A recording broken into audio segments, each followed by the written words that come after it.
I thank you all.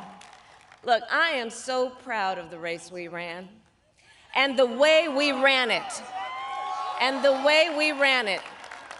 Over the 107 days of this campaign, we have been intentional about building community and building coalitions, bringing people together from every walk of life and background, united by love of country with enthusiasm and joy in our fight for America's future.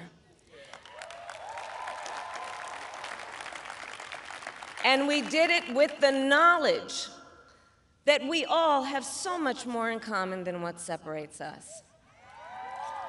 Now, I know folks are feeling and experiencing a range of emotions right now. I get it.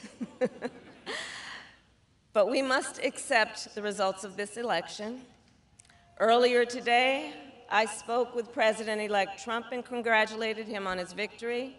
I also told him that we will help him and his team with their transition, and that we will engage in a peaceful transfer of power.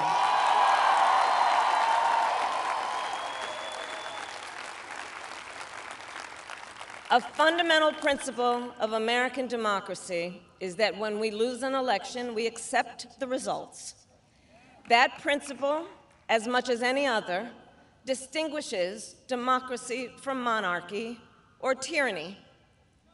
And anyone who seeks the public trust must honor it. At the same time, in our nation, we owe loyalty not to a president or a party, but to the Constitution of the United States.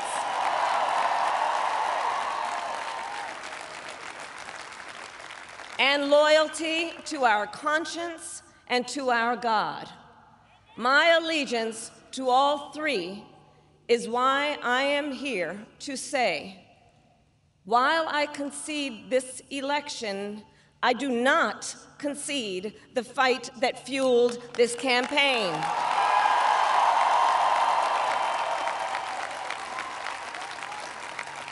The fight for freedom, for opportunity, for fairness, and the dignity of all people. A fight for the ideals at the heart of our nation, the ideals that reflect America at our best. That is a fight I will never give up.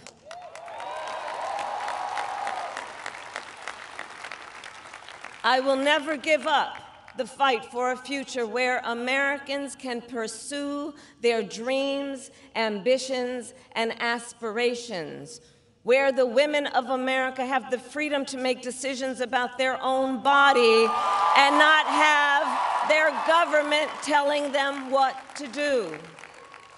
We will never give up the fight to protect our schools and our streets from gun violence.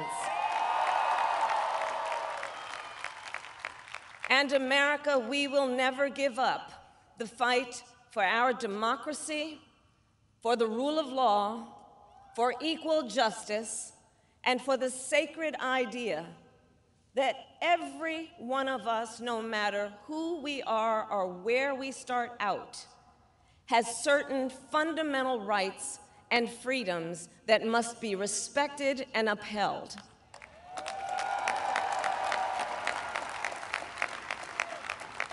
And we will continue to wage this fight in the voting booth, in the courts, and in the public square. And we will also wage it in quieter ways, in how we live our lives, by treating one another with kindness and respect, by looking in the face of a stranger and seeing a neighbor, by always using our strength to lift people up, to fight for the dignity that all people deserve. The fight for our freedom will take hard work, but like I always say, we like hard work. Hard work is good work. Hard work can be joyful work. And the fight for our country is always worth it. It is always worth it.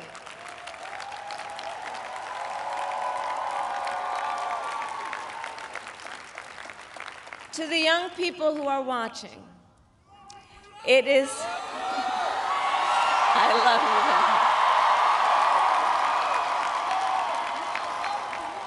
To the young people who are watching, it is okay to feel sad and disappointed, but please know it's going to be okay.